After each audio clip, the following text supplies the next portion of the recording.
Hello, dear viewers across the world, and welcome to the Ambassadors Program, coming to you from Ashrok Television Network. This is Shokur Nyaketo. As we travel through the cameras, we will walk you around places to see, people to know, and stories to learn from. Today, we brought you a story from Rwanda, as we are welcoming the head of the mission here in Sudan, Mr. Abel Buhungu. Very welcome to Ashrok Network TV. We're very happy to have you. Thank you very much, Mr. Shakur, for having me. Well, thank you so much, Mr. Abel. Now, as we are continuing our program, we will take you through a video to know more about Rwanda. Then we will continue our discussion.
Welcome back, dear viewers. I hope you liked the video, and I'm definitely sure you have enjoyed watching a lot about Rwanda.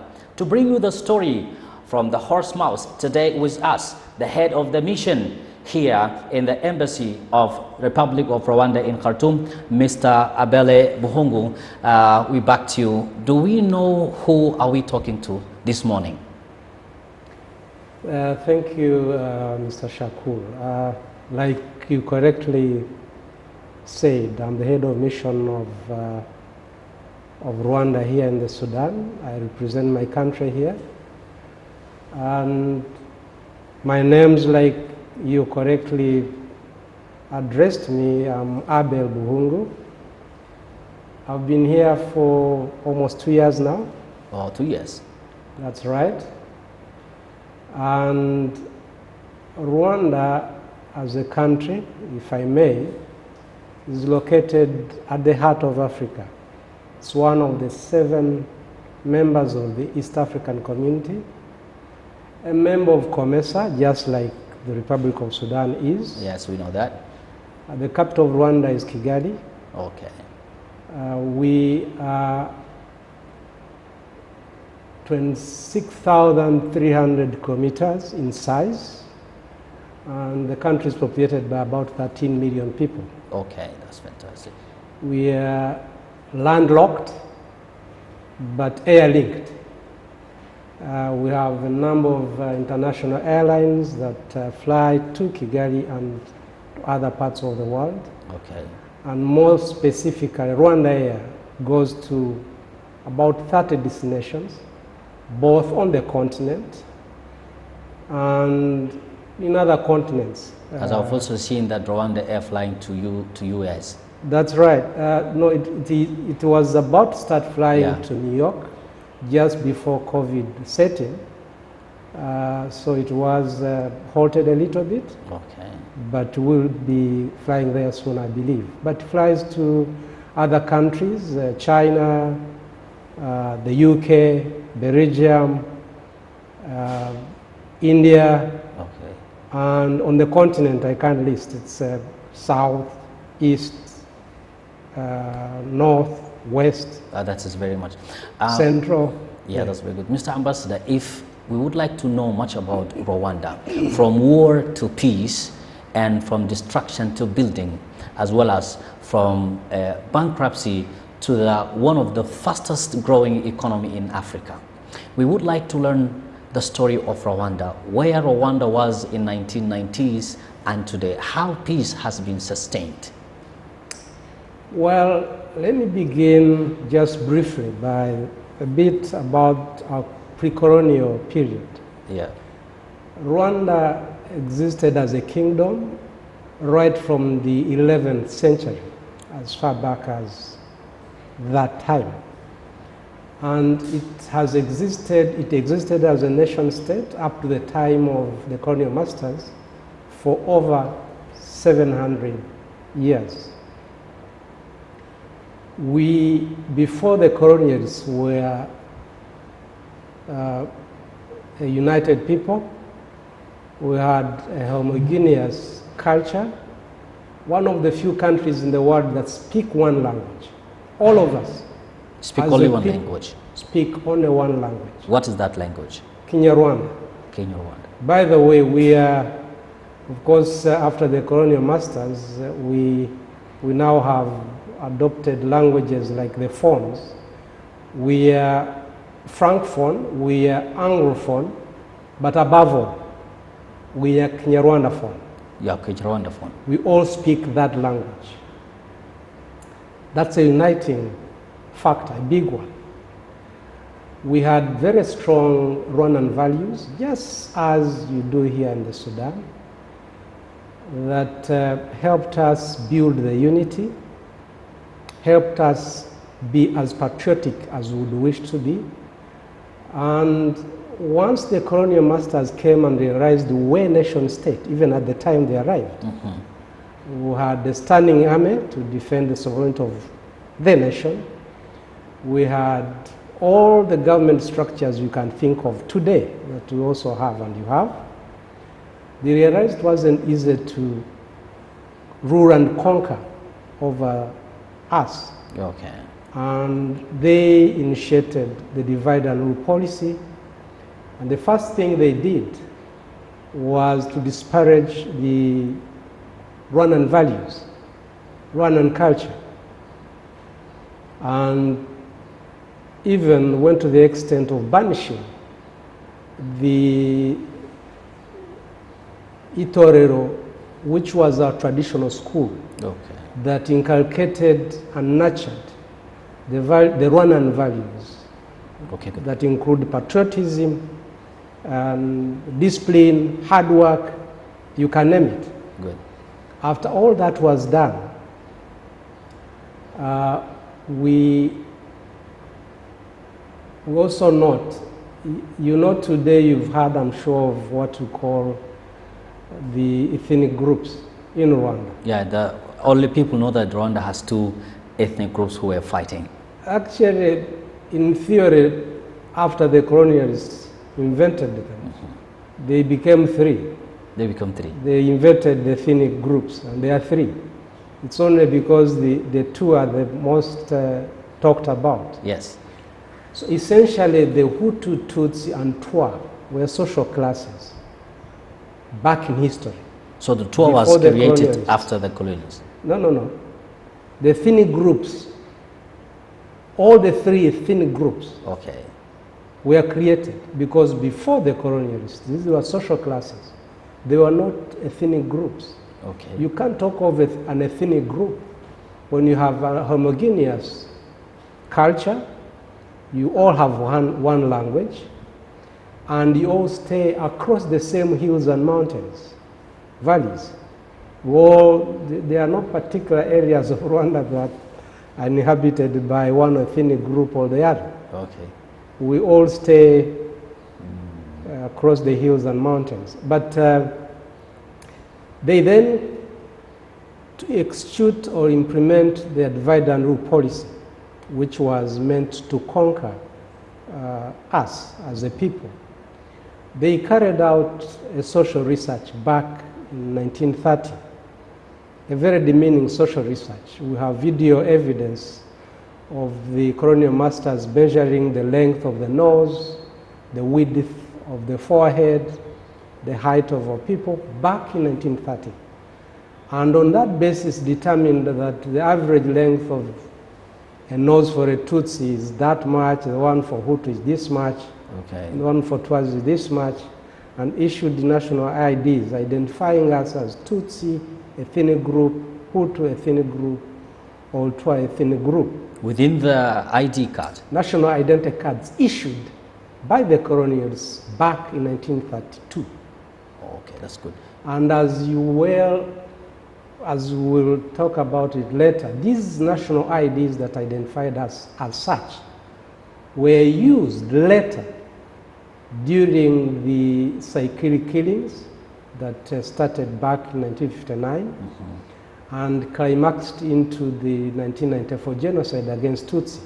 The same IDs were used to identify the Tutsis from other Rwandese for the killing. So to be killed? To be killed, because there was no other way except for those who lived with neighbors and knew which ID they had. Otherwise, there was no other way you would identify these people correctly.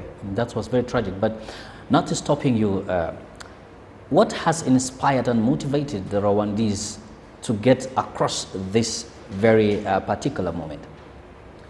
Thank you, Mr. Shakur. Maybe just to, after dividing us and issuing these national IDs, just to fast track it a little bit, by the 1950s, the Hutu children who had been taken through the education system that was also established by the colonial masters, Catholic schools more specifically, were now supported to create some political parties. One of them that I'll mention is the one called Party for the Hutus. The name says it all. You can imagine a political party that's supposed to be a national political party. It's named on a tribe, on a particular ethnic group. On a particular ethnic group. Then they supported them as well to draft what they called the Hutu Manifesto back in 1957. Again, you understand what it means. 1959, they helped them draft and established or passed what they called the 10 Hutu Commandments. You know, Christians are more knowledgeable about the 10 Commandments of God. But in the context of Rwanda, you had the 10 Commandments of Hutus. These are official documents that are on record. Now, from 1959, after the killing, mysterious death of the last effective king of Rwanda, King Rudahigwa, who was summoned in a meeting in Bujumbura, which at the time was the regional capital of Burundi, Rwanda. The colonial regional capital was in Bujumbura. For the boss. They summoned him for a meeting in Bujumbura, and that was his end. We had people that were there were told he died. It was a mysterious death, and that was the beginning of what later became the first signs of what later became the genocide. First pogroms that targeted Tutsis began in 1959, and resultant, therefore, massive movement of refugees out of Rwanda into neighboring countries. Massive movement of Tutsi refugees into neighboring countries. Now, 1952, we were given independence, handed over to the other Hutu children that I talked about that we had been taken through the education system established by the colonial masters, and grooming them or indoctrinating them to carry on with the policies that were instituted by the colonial masters. So the chicks has been sequenced. That's right. So 1962 independence is passed on to the first president, Kayibanda Gergol, and the party he led was the Party for the Hutus, Parime Hutu, so it was called in French. That was the first effective president after independence. More cyclical killings of Tutsis, and by 1990 we had over 1 million refugees scattered in the region, stateless for over 30 years. Good. Now these children are the ones that started the liberation struggle to try and end the statelessness that Rwandese had suffered for over 30 years. And even those inside the country had been impoverished, not exposed at all to the outer world.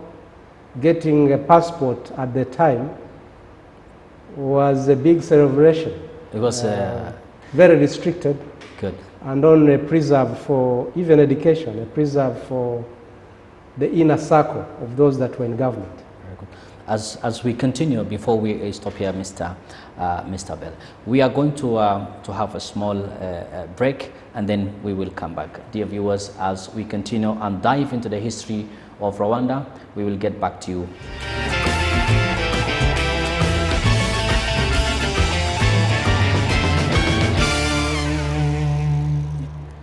Welcome back again, dear viewers, to our TV show, The Ambassador. We'll continue our story today about Rwanda. Mr. Ambassador, as we dive into the history of Rwanda, we would like to talk a bit about the economy, because today Rwanda has the fastest economy, and there are some facts that when we look at it 1 or 2 years back, it was about $32 billion.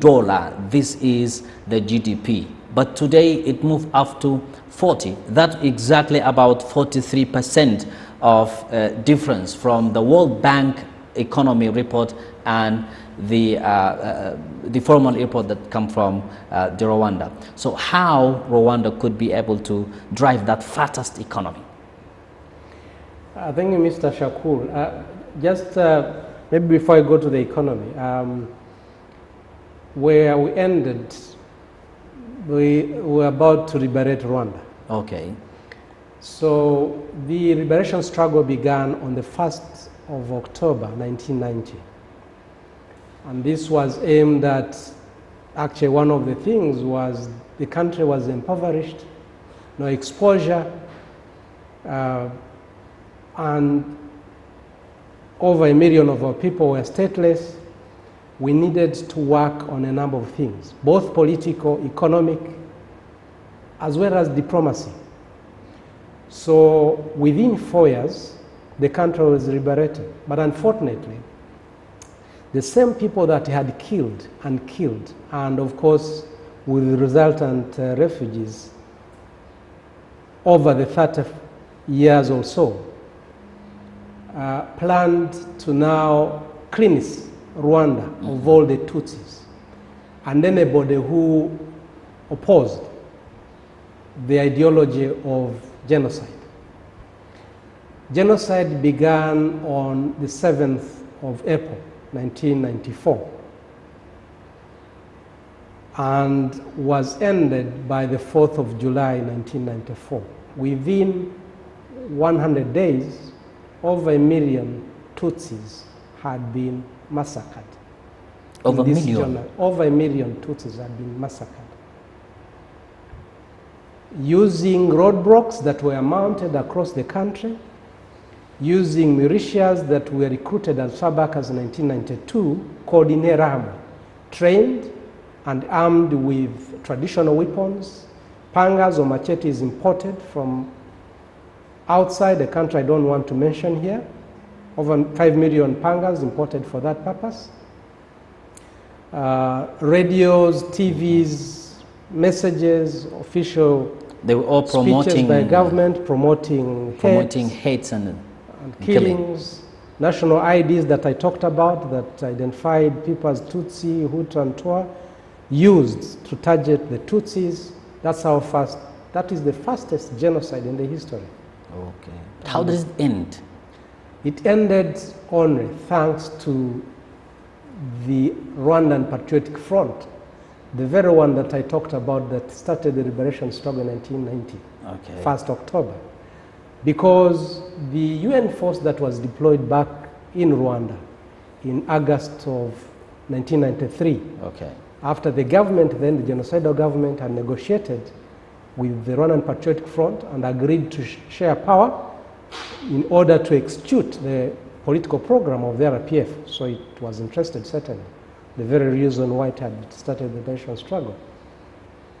The UN force, once the genocide began, they withdrew close to 85% of the force and left Rwandese at their own peril. So the RPF, which was in a peacetime at the time because they had signed the peace agreement, resolved to start the military campaign against the genocide, and within the 100 days or slightly less than that, against all odds, the RPF managed to stop the genocide. Now, after stopping the genocide, certainly the challenges were enormous, but with the RPF determined to unite Rwandese, rebuild the unity, restate the Rwandan values I talked about. How do you restate the Rwandan values? Because already people have the values and then we restate the values. Well, they had been, one of the institutions that was meant to, back in history, like I said, was meant to nurture and inculcate these Rwandan values within the young men and girls that were born, okay. had been banished by the colonial masters. Rwandan values culture treated as satanic, and of course fought by the colonial masters because they believed, they saw, and it was true, these are the ones that brought us together as a people. So without them, they knew they would achieve the objective of conquering us, and okay. they did. Now, the RPF, once in government, instituted a government of national unity. Even soldiers and the police at the time, gendarmerie, who unfortunately, as a force, were used by the genocidal government to execute the genocide, were integrated, of course, on the merit of those that, as individuals, did not commit participate in the genocide. They were integrated. Political leaders integrated into government. Okay. But of course, those that did not participate directly in the genocide. Military, police, other security services integrated. And then back to the issue of the economy. Rwanda is not endowed with a lot of natural resources like some other countries on the continent. But we believe the human resource is the most important resource that we have as a people and as a country. 1994, we had the big challenge of the human resource. Okay. The few small number that was educated had either been killed or had participated in the killings and therefore had run out of the country. 1994, once overpowered, the genocidal government ran into Eastern DRC and they took with them as hostage over 3 million of our people, hostage. And the logic in that was, let's take all of them and see how the RPF will rule over a country or govern a country without a people, how they will succeed. Oh. But they also wanted to have them as, a source of recruitment for continuous replenishment of their forces, genocidal force, which they plan to come back, take over government, and continue with their mission, genocide ideology or genocide execution. Now,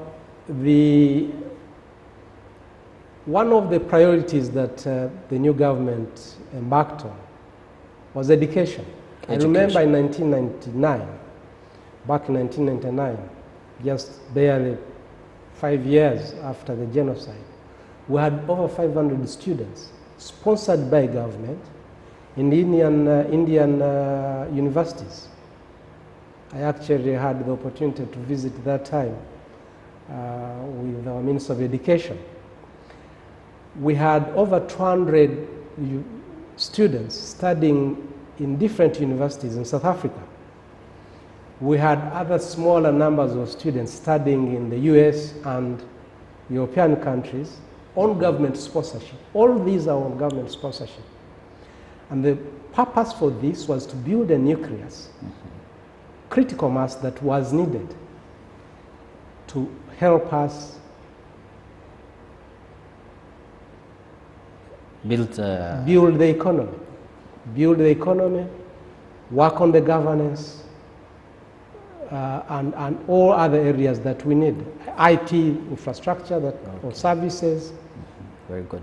Now, once graduated, this was one of the major areas that helped us start working on the economy.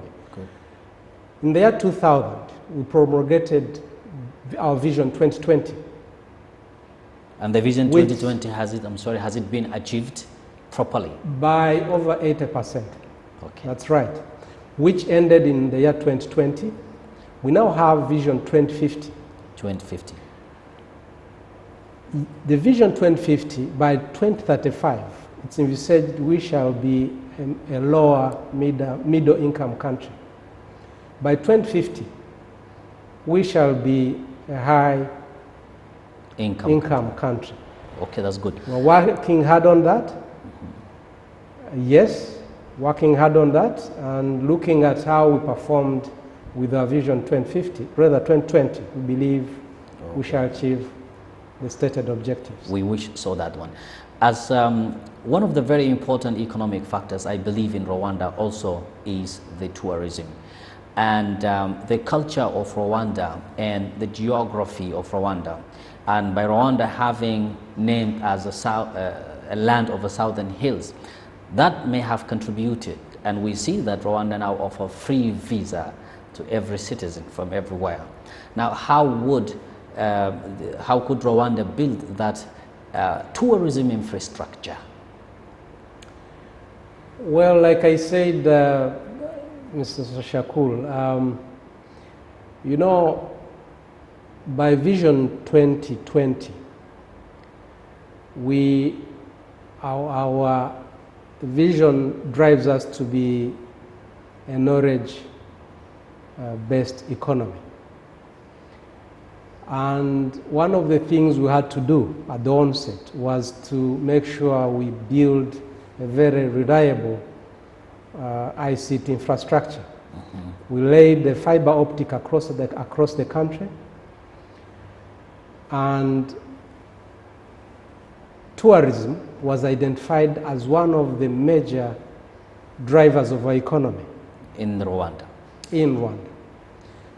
Like I said, given our location very close to the equator, the country has 2 rain seasons throughout the year. Almost half the year, it's raining. Oh, okay. It's green throughout the year. The weather is very friendly. As a country, we are practicing low volume, high yield tourism structure.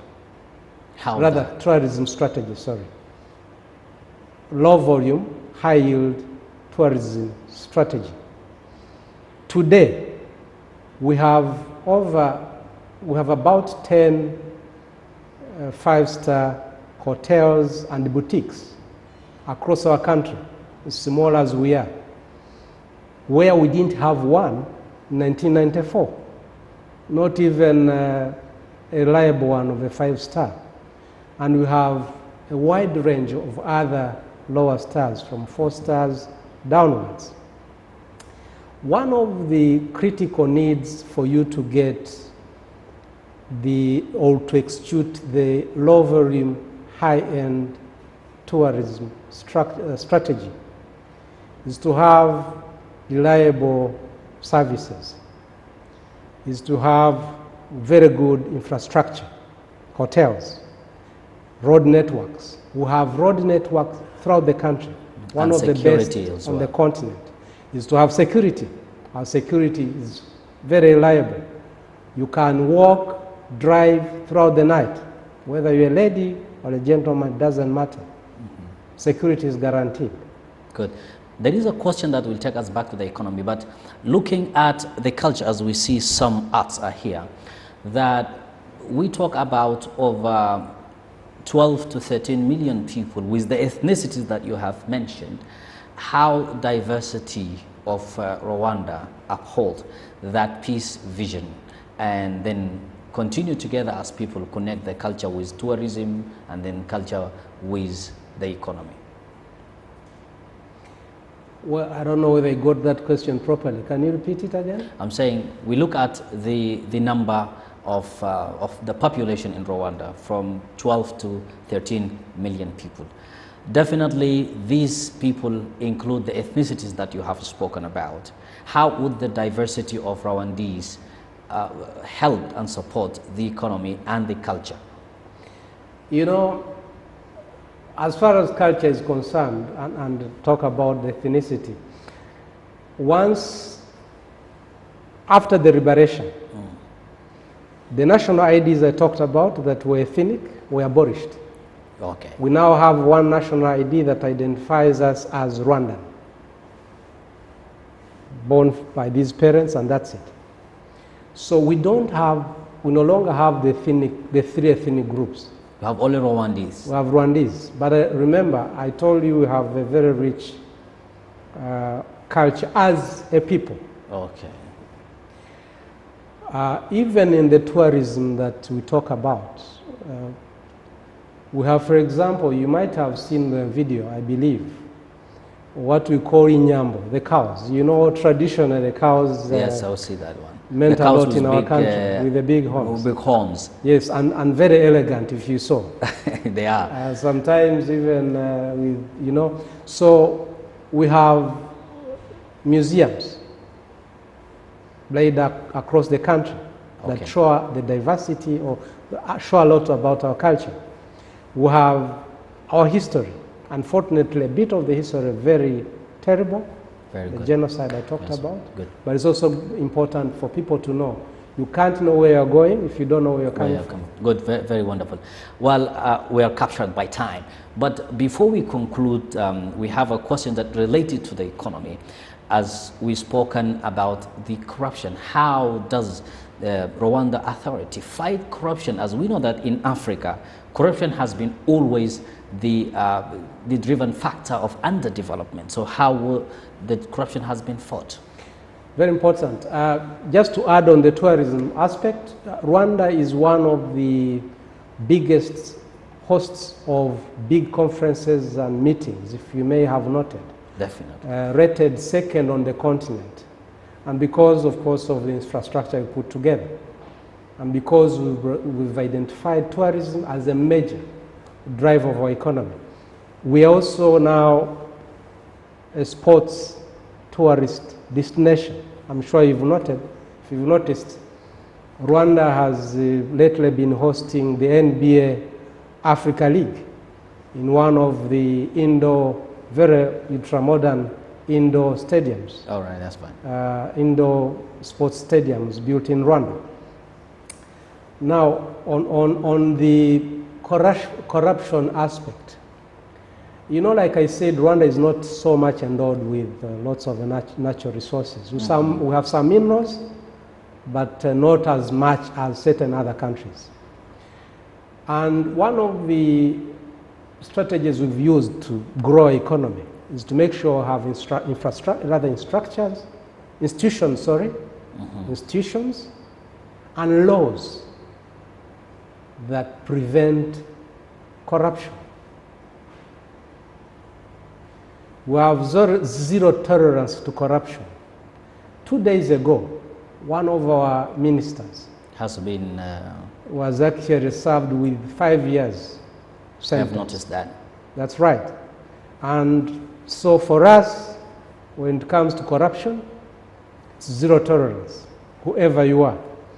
Today, and now it's for a number of years, annually, we have to declare wealth. Declare wealth? Individually. All government officials, from some level, of course, not, but directors, if you, for example, have anywhere you meet with finances or government, going upwards, and even the president. Even the president? Even the president. Himself can be held accountable for any kind of corruption? I mean, annually, he declares his wealth. Okay. That's right.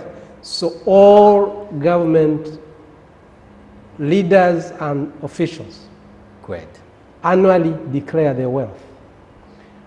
And we have institutions that have been put in place to help us deliver to that vision. We have the Auditor General's Office that is dedicated to that. We have the Ombudsman's Office that is also dedicated to that. We have the Tender Board, and we have other, even when a government official, a minister is appointed, when sworn in, one of the things he has to state is exactly that. He's never going to use his position